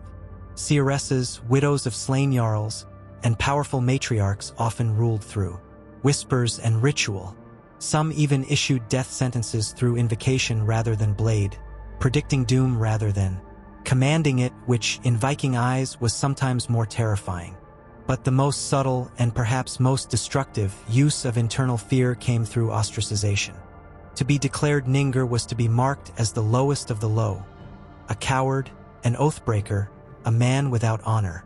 This wasn't just an insult, it was a spiritual and social execution. A Ningur could be mocked with carved poles, known as nstangs. Cursed totems often adorned with horse heads and runes, planted near a man's property to symbolically strip him of dignity. These weren't just insults, they were sorcery-laced shaming, tools casting both public contempt and magical misfortune. What once marked a Ninger, a man might find his friends gone, his alliances broken, his place at the feast revoked. He could become unpersoned, and in Viking culture, being forgotten was worse than death. That's what fear maintained. The lines, the sacred boundaries between loyalty and treason, between glory and shame, between a man's legacy and his erasure. And if fear ever began to fade, the chieftains and warlords made sure to stoke it again. For instance, when launching raids, it wasn't enough to terrify the enemy. Viking leaders would often test their own warriors' readiness by orchestrating brutality before the fleet left. A disobedient thrall might be executed publicly, a suspected spy flayed, or chained to a rock in front of the entire warband. The message was clear: look what happens when loyalty falters. In this way, Viking discipline wasn't built on hierarchy alone. It was built on a shared understanding that every man lived on the edge of the axe. This dark, fear-forged cohesion is part of what made the Viking war machine so effective. It wasn't just strength. It was unity, under duress. You didn't have to love your leader, you just had to fear him more than the enemy. And it worked. Their raids became coordinated, swift, almost hive-minded. Because disobedience meant not just failure, but retribution. Fear was the glue. It held together fleets launched across the North Sea. It kept petty quarrels suppressed in the face of plunder. It whispered into the ears of the ambitious: wait your turn, bide your time, and don't make your move until the gods or the blood say so. Even among warriors who laughed in the face of death, fear ruled their lives. But it wasn't all cruelty. Fear also created a kind of sacred balance, a self-policing world where chaos didn't run wild, but was carefully directed, like fire in a forge. Controlled, fear burned away weakness, created space for strength. And that's why the Vikings didn't try to eliminate fear. They honored it, they used it, and sometimes they became it. But the blood didn't only flow from foreign lands. It bled within their own clans too. And yet, the most profound transformation of all wouldn't come from sword or fear. It came when the hammer met the cross. Chapter 6, Brothers in Blood, Civil Strife, and Inner Violence. When we think of Vikings, we often imagine them descending on foreign shores. Ships crashing through mist, blades slicing through monks, torches raised high over foreign towns. But some of the most ferocious, bloody, and personal battles in Viking history happened not on foreign land, but between brothers, cousins, kings, and clans. The sword that once united them now turned on itself. As the Viking Age matured, raiding gave way to ambition. The world was opening to them. Riches, titles, lands, and thrones. But with opportunity came envy, and with glory came greed.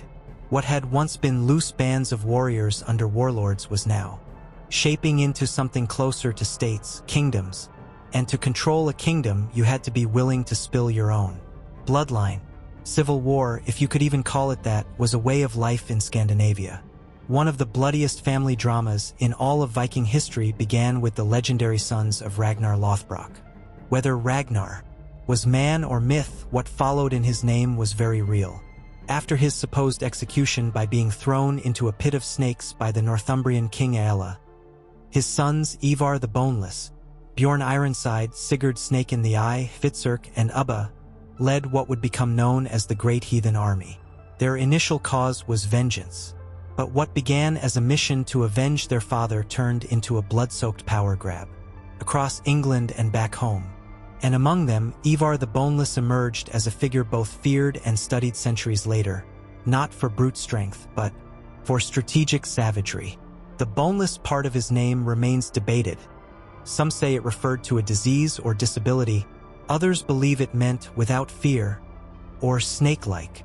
Whatever the truth, Ivar didn't need strong bones. He had a brilliant, brutal mind. He orchestrated massacres not just to win battles, but to cripple morale. He spread terror not just in foreign cities, but within his own allies, punishing hesitation, cutting down even his own men when they failed to meet expectations.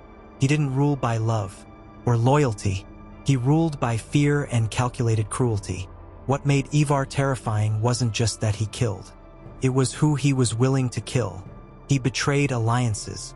He punished rivals in ways designed to linger in memory. Entire settlements, Viking settlements, that defied his authority were razed, their leaders executed publicly, their families enslaved or slaughtered. His enemies learned, quickly, if you crossed Ivar, no bloodline was safe. And he wasn't alone. Back in Norway, another figure was rising, one who would unify the country through a campaign of internal destruction. His name was Harald Fairhair, and he had a simple, singular goal: to become the first king of all Norway.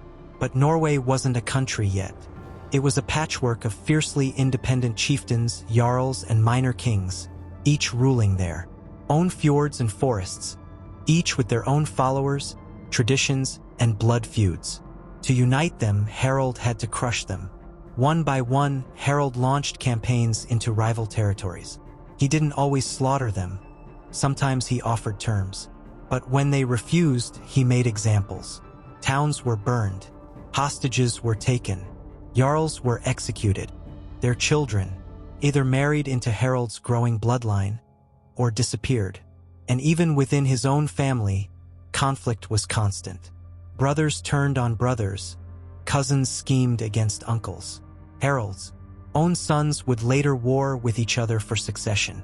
Because once kingship became a prize, family loyalty shattered. These weren't clean battles between noble enemies. They were ambushes, throat cuttings in long halls, betrayals during feasts.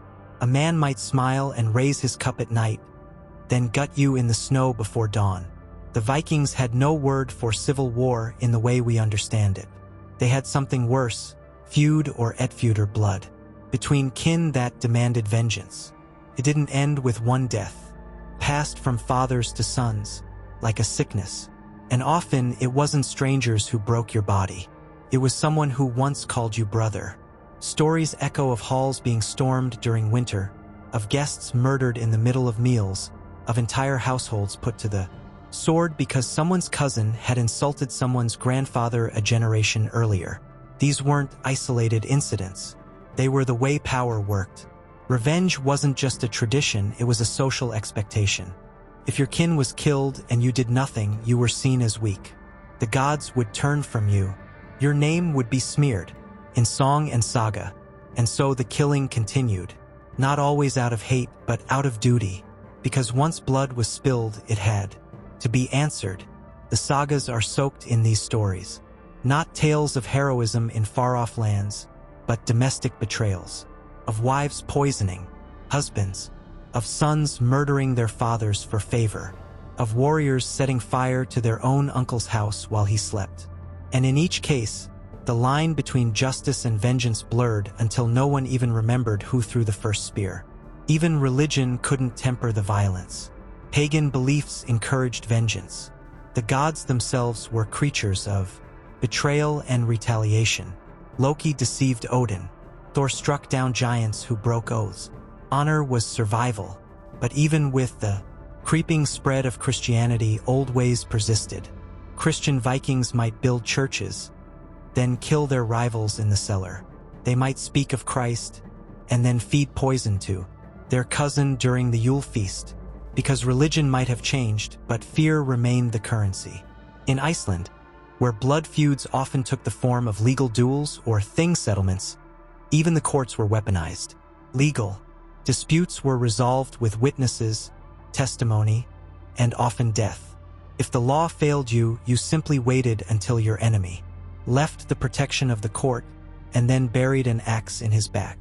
Technically illegal, practically accepted, because power wasn't about truth.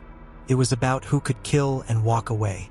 Even small disputes over land, livestock, marriage could explode into generations of bloodshed. And the further these feuds went, the more innocent blood was drawn. Daughters kidnapped, sons executed, entire family lines extinguished. This wasn't chaos. It was regulated violence. It followed a cultural rhythm as predictable as the seasons. When a man died, the blood debt passed to his kin. If it was answered, balance was restored. If not, the gods were displeased. And when the gods were displeased, the crops failed. The ships didn't return. Bad omens howled in the wind, so you sharpened your blade, not out of hate but because balance demanded blood. As Viking clans clawed at each other's throats, the thunder that once fell upon foreign kingdoms began to sound more like an echo, distant, fractured, and fading. What had started as a tidal wave of terror across Europe was beginning to turn inward, eating away at the very foundations of Viking power. And as with most great warriors, the enemy they never expected was themselves. Where once warriors rallied beneath shared banners to conquer distant shores, now petty kings and rival brothers waged smaller wars over narrower spoils. A fjord, a patch of forest, a marriage alliance. Bloodlines were no longer sacred, they were liabilities. Every son was a threat, every uncle a possible usurper.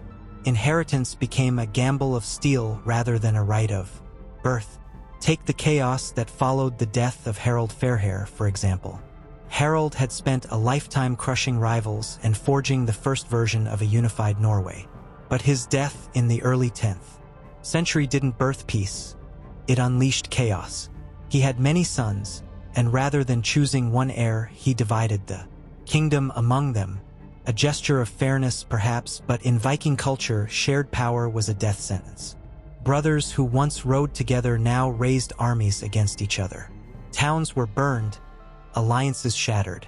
One son, Eric, Bloodaxe, infamous for killing several of his own brothers, took power by sheer brutality. But even he was eventually forced to flee, exiled, and killed abroad. His reign remembered not for unity but for parricide and terror. And this wasn't an isolated pattern. All across Scandinavia, from Norway to Denmark to Sweden, the same cycles played out. Great leaders rose, crushed there.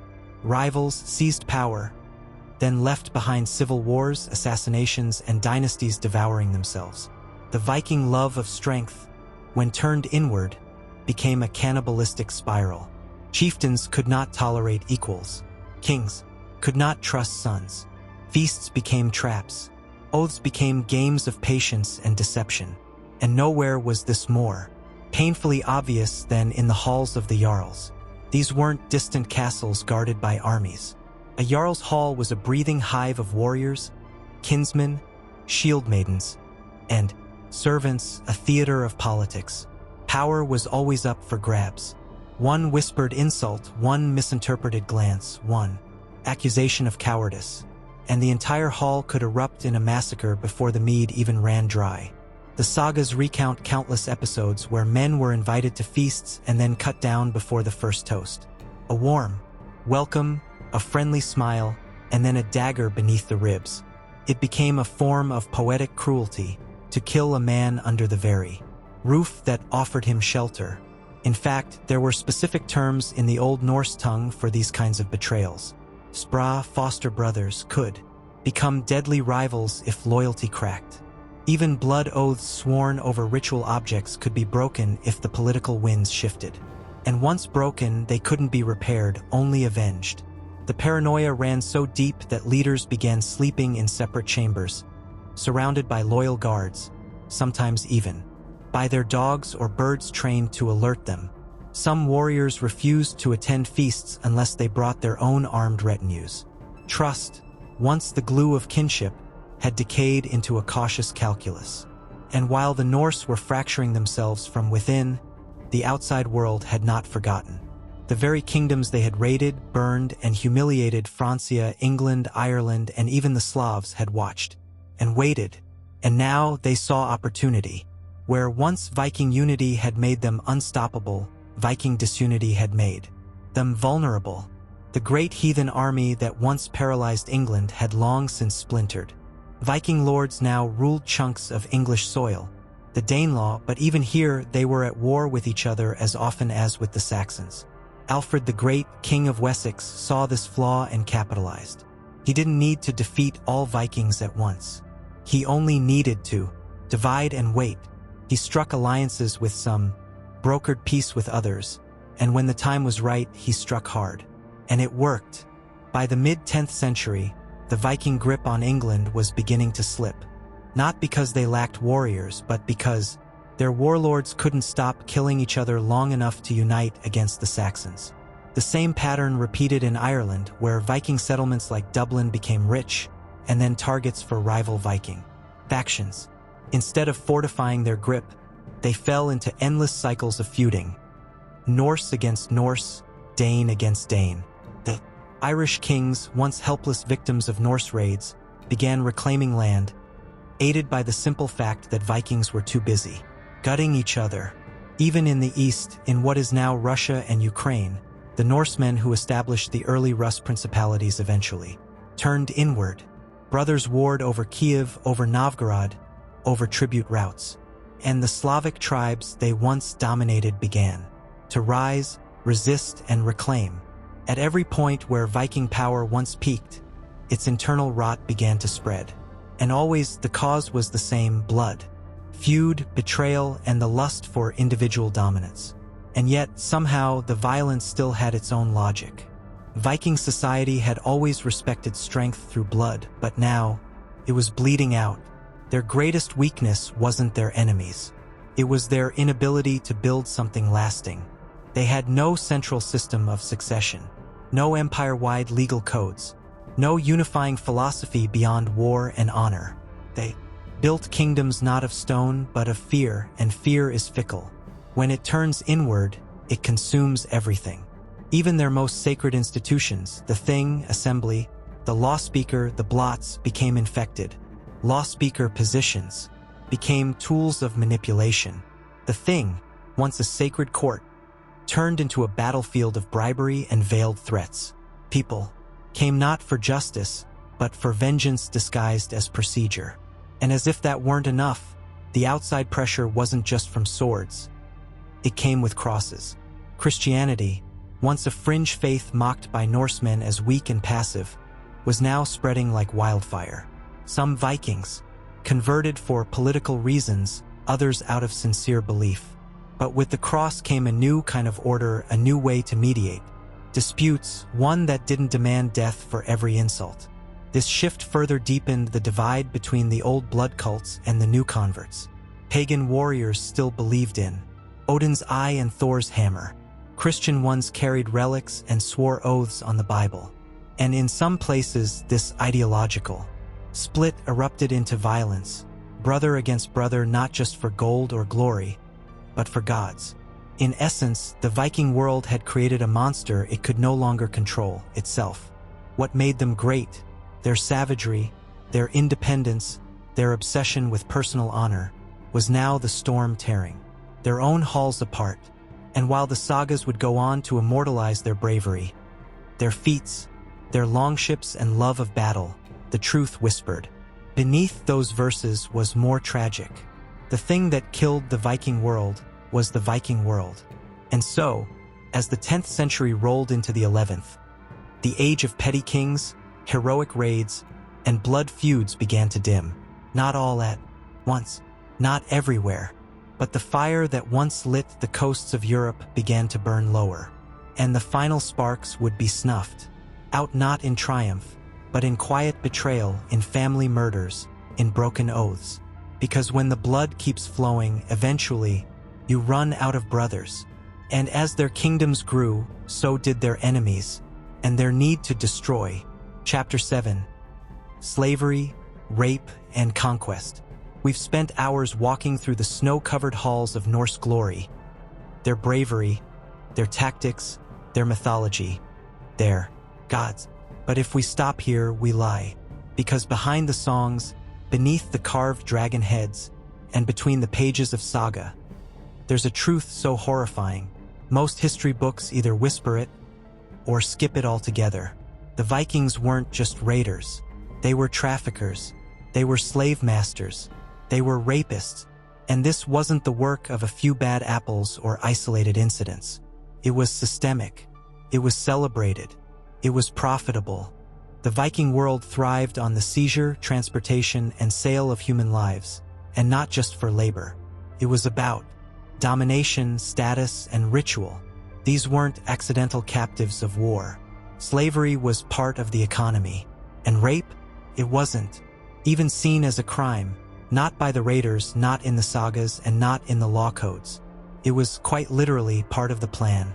When Viking warbands attacked foreign villages, from England to Ireland to the Baltic, they weren't just looking for silver. They were looking for people. Women, children, the elderly, anyone who could be chained and marched back to their ships. Was fair game. This wasn't side loot. It was a primary objective. A typical Viking raid might return not only with gold chalices and broken relics, but with dozens of living, breathing captives, bound, beaten, and sold off like livestock. And among them, young women were the most valuable. Viking raiders didn't just take them, they kept them. As thralls, Viking slaves, they served in longhouses, farms, and brothels. Some were kept for household tasks. Others were set aside for sacrificial purposes or given as gifts to warriors, warlords, or visiting allies. Many were raped repeatedly, and for the Norse, this wasn't seen as brutality. It was seen as spoils of war, a natural right of the conqueror. The sagas are filled with casual references to this. Kings took women after battles. Warriors claimed wives in conquered villages. Nowhere does it suggest consent, and nowhere does it suggest that the victim's voice mattered. In Norse culture, a woman taken in war lost her autonomy. She became a status symbol, part concubine, part servant, part property. The trauma didn't end with one act. Many of these women were sold, often repeatedly, in an intercontinental network of slave markets stretching from Dublin to Kiev to Baghdad. Yes, Baghdad. Viking trade routes reached deep into the Islamic world, and one of the commodities they sold alongside furs and amber was humans. The city of Dublin, now the capital of Ireland, was once one of the largest slave ports in the Viking world. Established in 841 AD, it was a bustling hub where thousands of captives passed through. Irish villagers, Anglo-Saxon peasants, Pictish women, shackled, displayed, and sold. Some were taken inland to be absorbed into Norse households. Others were marched across Europe, through rivers and forests, to distant markets. And some, perhaps the most tragic, were loaded onto ships and sailed across the Baltic and Black Seas, traded to Arab merchants for silver, spices, and fine silks. The Norse word thrall didn't just mean servant. It meant chattel, someone who had no rights, no voice, no agency. A thrall could be beaten, sold, raped, or even killed without legal consequence. In fact, many Viking laws explicitly treated slaves as property. Killing a thrall wasn't murder. It was destruction of value, like smashing a plow or burning a barn. Compensation was only owed if the thrall belonged to someone else, a form of economic damage, not moral guilt. And this institution wasn't hidden. It wasn't shameful. It was woven into the culture. Children born of these rapes, often called born thralls, were themselves considered property from birth. Some were raised as servants. Others were sold off the moment they could walk. If a Viking master wanted to free a thrall, he could, but it was rare. Freedom was a privilege, not a right. And even freed slaves were marked by stigma, often denied land or political voice. Ritual sacrifice of thralls was also common, especially in major religious ceremonies like blots or burials of important leaders. When a jarl or king died, his favorite thralls, including concubines, were sometimes killed and buried with him, either to serve in the afterlife or simply to show his power. One of the most disturbing examples of this comes from the Arab chronicler Ibn Fadlan, who witnessed the funeral of a Viking chieftain among the Rus people, Norsemen settled in modern-day Russia. He described in graphic detail how a slave girl volunteered or was forced to die with her master. She was paraded, drugged, raped by multiple men as a ritual, then strangled and stabbed before being burned on the chieftain's funeral ship. This wasn't an act of random cruelty. It was ceremony, tradition. These weren't savages acting outside of society's rules. These were the rules. We cannot understand Viking brutality without facing this. Their power, their wealth, their legends, their gold was built in, large part on the backs of the voiceless, of girls stolen from their homes, of children separated from families, of slaves beaten, sacrificed and sold like cattle. And rape wasn't just a symptom of war. It was a weapon of conquest. It broke morale. It seeded terror. It humiliated families. In some cases, it was used as genealogical warfare, replacing native bloodlines with Norse ones. If a chieftain fathered children in a conquered village, he claimed legacy. His blood, not theirs, would continue in that land. And in a world obsessed with lineage, that was power. And yet, in many modern retellings, this part is either sanitized or romanticized.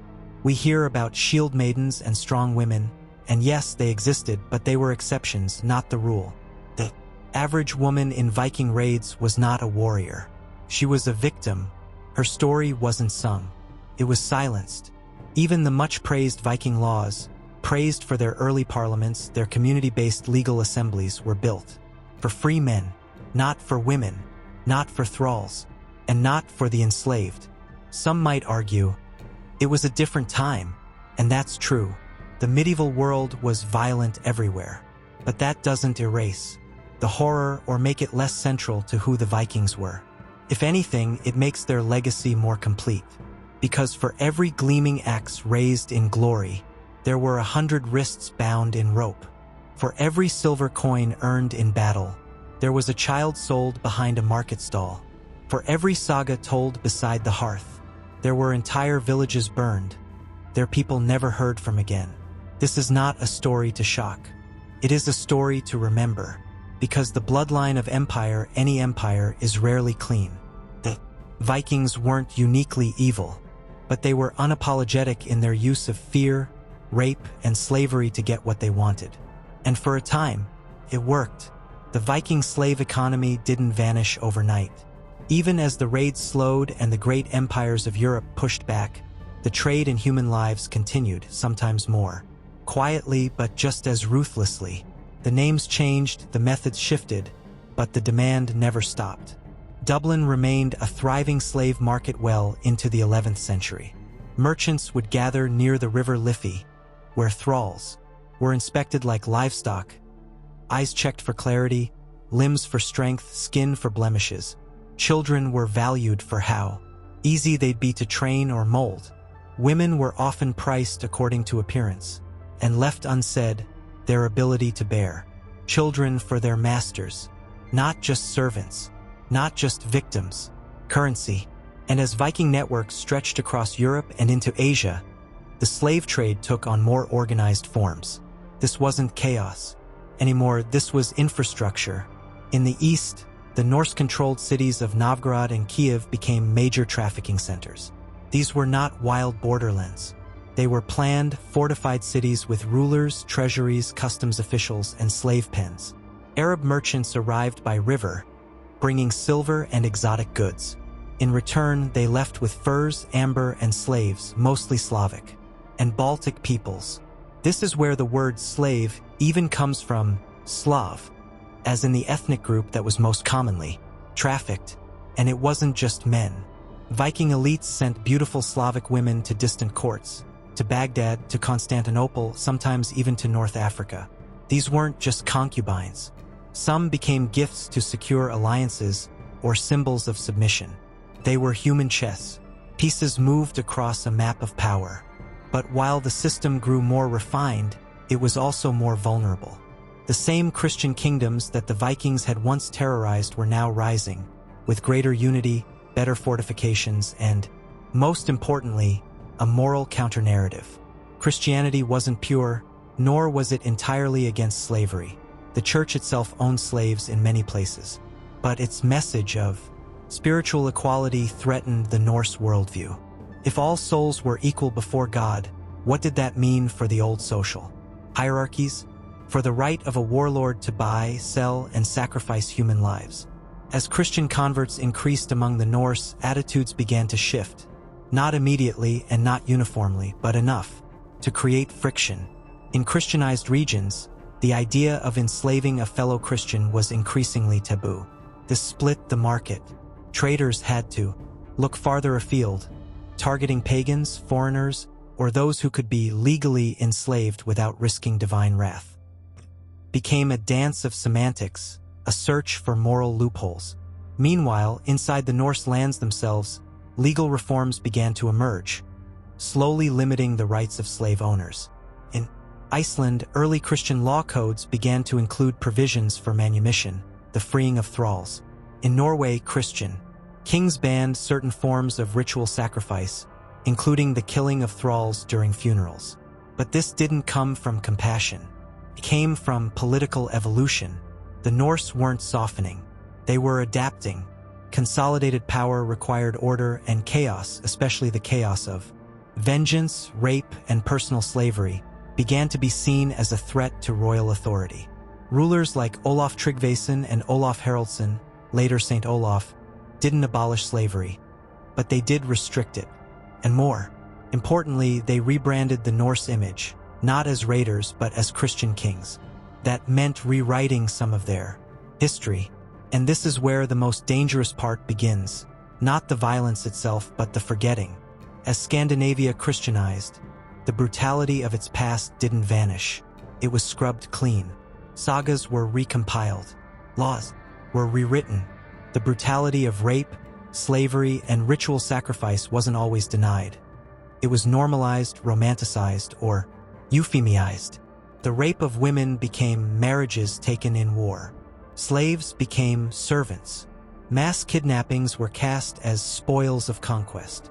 By the 13th century, when many of the famous Icelandic sagas were written down, the Norse world was looking back on its own past, not with shame, but with selective pride. The old gods were gone. The blood had dried. What remained were stories, but they were edited stories, and in those edits, victims disappeared. Thralls, those who lived and died without names, were rarely given voices in the sagas. Women raped and sold into foreign markets were referenced only in passing, if at all. The sacrificial concubines, like the one described by Ibn Fadlan, were remembered not as people, but as props in a grand narrative of heroism. And this whitewashing echoes into our time. Modern portrayals of Vikings in film, games, literature often focus on their strength, their style, their freedom, their boldness. Their brutal past is softened into an aesthetic. Leather tunics, axe-wielding glory, drinking horns raised in slow motion. Rarely do we see the human cargo. Rarely do we see the girl in chains, weeping behind the shield wall.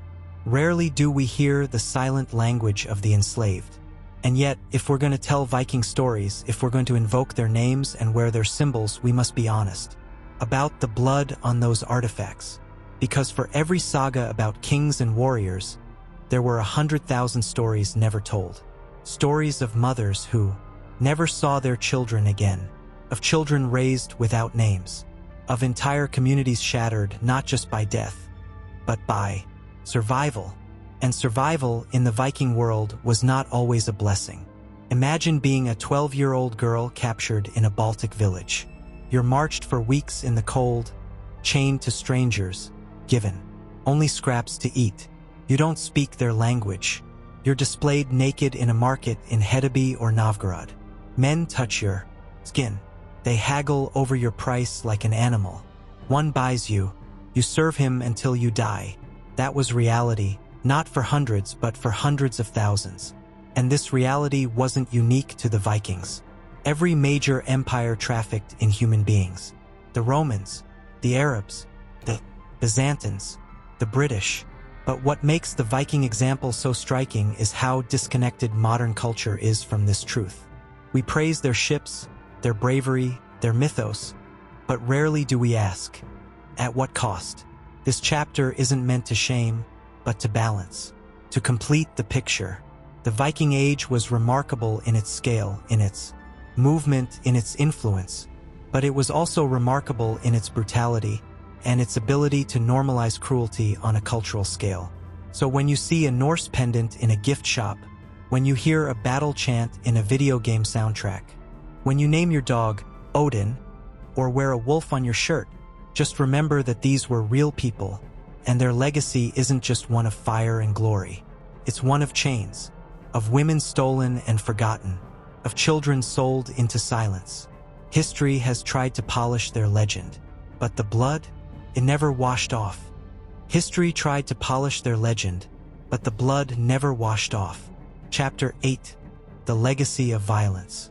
The Viking Age officially ended around the mid-11th century. No climactic battle, no dramatic fall, just a slow exhale of fire, replaced by new kings, new faiths, and new empires. But what the Vikings left behind never really left. They vanished from the history books, but not from the bloodstreams. They disappeared from royal lineages, but not from skull fragments in burial sites. Their names stopped echoing through conquered kingdoms, but their cultural fingerprints are still etched across an entire continent, and sometimes far beyond. Today, if you walk the beaches of northern France, the green valleys of Ireland, the forests of Eastern Europe, or the wind-blown coasts of Scotland, you're walking on land that bears their memory. But that memory isn't always in the stones or ruins. Sometimes it's in the people themselves. Because long after the axes were buried, the blood remained. In recent years, genetic studies have peeled back centuries of myth and silence, revealing just how far Viking bloodlines spread. One major study, published in 2020, analyzed more than 400 ancient genomes from archaeological sites across Europe and Greenland. What they found was both stunning and sobering. The Viking identity wasn't as simple or pure as the sagas claimed, and Viking blood now runs through millions of people across Europe and beyond. In England, especially in areas once part of the Danelaw, the genetic influence is strong, not just in surnames or red hair, but in DNA patterns linked to Scandinavian ancestry. The same is true in parts of Ireland, Scotland, Normandy, Western Russia, and even coastal Spain. Viking raiders didn't just come, plunder, and leave. Many of them stayed, built communities, and left descendants. Of course, not all of this came through marriage or peaceful settlement. Many of these lineages began in violence, with rapes, forced concubinage, or enslavement. So when we talk about Viking DNA, we must remember that blood might have come not from love or alliance, but from domination, a living legacy of power, expressed through flesh. And yet, despite this brutality, the Viking image in popular culture today has undergone a remarkable transformation. They are no longer feared barbarians in the minds of most. They are anti-heroes, symbols of toughness, icons of masculinity and independence, leather-wrapped, axe-wielding avatars of freedom. They've been recast as rebels, misunderstood warriors, or even underdogs fighting against empires. But this glorification leaves out an uncomfortable truth. The Viking legacy isn't just in TV shows or tattoos. It's in the tools and psychology of war itself. Modern military tactics, especially in guerrilla warfare, still draw from Viking principles. Strike fast, disappear faster, disrupt infrastructure before enemy response. Use terrain and unpredictability over brute force. Psychological warfare, break morale before breaking bodies. The Vikings mastered this 1,000 years ago. They didn't march in lines or wear bright colors. They used fog, storm, silence, and speed. They spread stories of cruelty to precede them, so that when they arrived, entire towns surrendered out of terror. Modern special forces, in some ways, channel this same spirit. Small, elite units operating behind lines, fast and brutal, striking with surgical intensity. It's not hard to draw the line from longships to helicopters, from axes to Black Ops knives. And beyond tactics, the psychological weight of Viking violence still ripples in darker ways. Their symbols, once sacred, have been twisted in the modern world. The Våknut, once a symbol of death and honor, has been adopted by white supremacist groups. So have runes, Norse gods, and stylized images of Odin or Thor. Not because of historical accuracy, but because of what those symbols feel like: strength, purity, tradition, male dominance. It's a weaponization of heritage, stripping symbols of their context and repurposing them for modern ideologies. This is especially visible in neo-pagan movements, extremist militias, and online hate groups who blend Viking imagery with nationalist rhetoric. They wear Thor's hammer not as a celebration of mythology, but as a coded signal, a rejection of modernity, equality, or multiculturalism. None of this reflects true Norse culture, which was complex, multi-ethnic, and constantly evolving. The Vikings traded with the Islamic world, settled in Slavic lands, and absorbed Celtic cultures. They were brutal, yes, but not racially obsessed in the modern sense. And yet, their mythos has become a canvas onto which modern fears, frustrations, and fantasies are painted. There's something seductive about the idea of the honorable savage, a warrior who lives by his own code, who rejects bureaucracy, softness, or moral compromise, who answers insult with steel, and never apologizes. In an increasingly structured, digital, and abstract world, this image becomes almost therapeutic.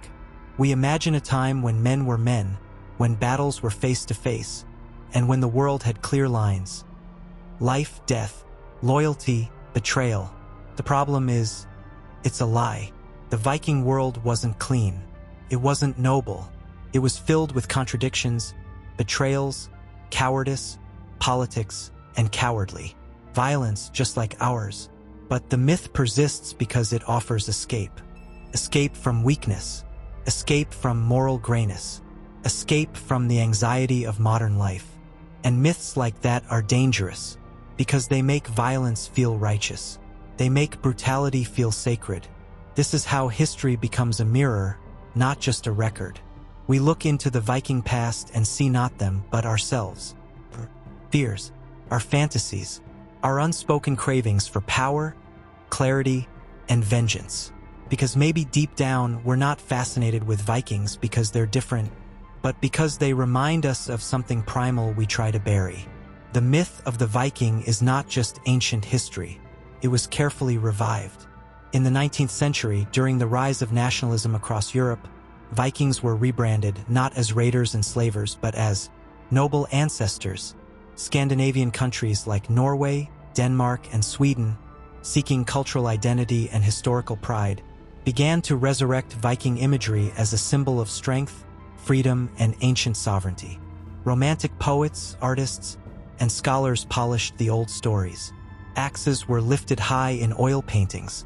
Sagas were translated not with accuracy in mind, but with grandeur. And suddenly, the men who once slit throats for silver were being cast as proto-democratic pioneers, lovers of exploration, defenders of their kin. This revision was powerful and contagious. By the early 20th century, Viking imagery had spread far beyond Scandinavia. British writers adopted it to craft an image of northern strength in contrast to the decadent Mediterranean. Germans took to it too, blending Norse mythology with nationalist mythology in increasingly disturbing ways. The Nazis infamously warped runes, gods, and sagas to fit their ideology of Aryan supremacy, building an imaginary link between Viking blood and racial purity. And though the Nazis fell, their symbolic corruption lingered.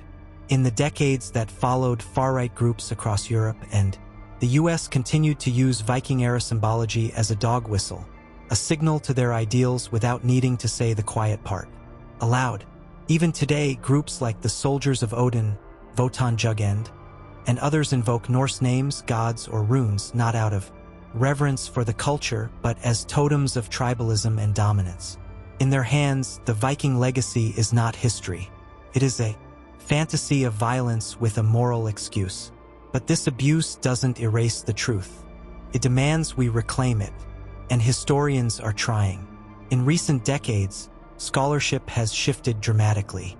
New archaeological digs, DNA analysis, reinterpretations of sagas, and first-hand accounts from foreign chroniclers like Ibn Fadlan, Alcuin, and Dudo of St. Quentin have painted a fuller, less flattering picture, a more honest one. We now know the Vikings weren't a single tribe or race. They were a loose, fluid network of seafaring warriors, merchants, settlers, and kings. Some were brutal, some were diplomatic, some were slavers, some were slaves, some practiced ritual, sacrifice, others converted to Christianity and renounced violence altogether. It wasn't black and white. It was a spectrum of blood, belief, and ambition. And yet, that nuanced truth is harder to digest than the clean narrative of glorious warriors, which is why pop culture continues. to bend the Viking myth into whatever shape it wants. You see it in shows like Vikings or The Last Kingdom, where characters are compelling, but often detached from the grimmer elements of Viking life. You see it in metal bands, in fashion, in gym brands, in social media identities. The Viking has become an aesthetic. Beards, horns, shields, runes, strength, grit, stoicism. But where is the fear? The screaming? The shattered homes? The drowned monks? The trafficked children? We've erased them, conveniently, and in doing so, we've made violence comfortable. We've made it cool. And that's the most haunting part of the Viking legacy. Not what they did, but how easily we've learned to admire them. Anyway, because the truth is, deep down, many modern people envy that world. A world where rules are simple, where you take what you want, where loyalty is repaid in blood, not paperwork, where insult is met with a sword, where your name lives on if you die the right way. The Viking Age is dead, but the psychology behind it, that still lives. You see it in bar fights, in nationalist rhetoric, in the glorification of war, in the way men are taught to suppress emotion and worship strength, in online forums where alpha culture is built on domination and kindness is labeled as weakness. You see it in every desire to escape into a fantasy where force equals virtue, and where the world is brutal, but simple. It's intoxicating, but it's not history. It's yearning dressed as legend. And yet, some of that yearning is understandable. The Viking Age, for all its cruelty, was also a time of rawness, of risk, of visceral consequence. You knew who you were, because you fought for it. You bled for it. You believed something so deeply you'd kill for it or die for it. In our modern world, full of blurred truths, distractions, and disconnected lives, the rawness of that intensity still calls to something buried in us, a sense of lost instinct. But that instinct, when unexamined, leads us to repeat horrors in new forms. We don't raid monasteries today, but we dehumanize our enemies in online discourse. We don't traffic captives through Dublin, but we allow human trafficking to thrive in the shadows of modern cities. We don't offer blood sacrifices to Odin, but we still shed blood to feel powerful, to feel heard, to feel immortal. So the Viking legacy isn't ancient. It's alive, not in how we dress, but in how we think, how we justify cruelty, how we hide the cost of power behind flags, symbols, and stories. But there's another side to legacy, a choice, because legacies are not just about inheritance. They're about what we choose to carry forward and what we choose to leave buried. The Vikings left behind not just corpses, not just children with mixed blood, not just sagas. They left behind a challenge. What kind of strength do you honor? The kind that conquers others, or the kind that conquers yourself? The kind that demands blood for insult, or the kind that walks away when it could kill? The Viking Age was never meant to last forever. It was a fire, bright, wild, terrible, but fire can warm or burn everything down. And the most dangerous flame is the one we don't realize is still burning. So the next time you see a Viking helm, or hear a story of Ragnar or Ivar, or trace your ancestry back to some Norse bloodline, ask not what makes you proud, ask what it cost, and whether we are willing to repeat that price. Outro. The Viking Age didn't end in fire. It ended in silence. No last glorious raid. No red sun setting on an empire. Just a cold fade into softer kings, foreign faiths, and rewritten laws. Some fell to blades, others to politics. But most were swallowed by the very world they once burned. And yet, they didn't vanish. Because while the longships sank, and while the bones of berserkers turned to dust in forgotten soil, something of them remained. In the stories, in the scars, and maybe in you. Think back to the beginning of this journey, to the first word, to the first scream, to the first moment you leaned in. Was it the history that pulled you in? Or was it the violence? Was it the culture? Or the thrill of imagining what it felt like to hold an axe with no consequence? We talk of the Vikings as monsters, as heroes, as relics. But here's the twist no one ever tells you. You didn't come here to learn. You came here to feel. And the feeling that hooked you wasn't just curiosity. It was something older, something darker, something primal. You were drawn to the fear, to the cruelty, to the power. You wanted to know what it felt like to be the one feared, not the one afraid. That is the final truth of this story. We don't just remember the Vikings because of what they did.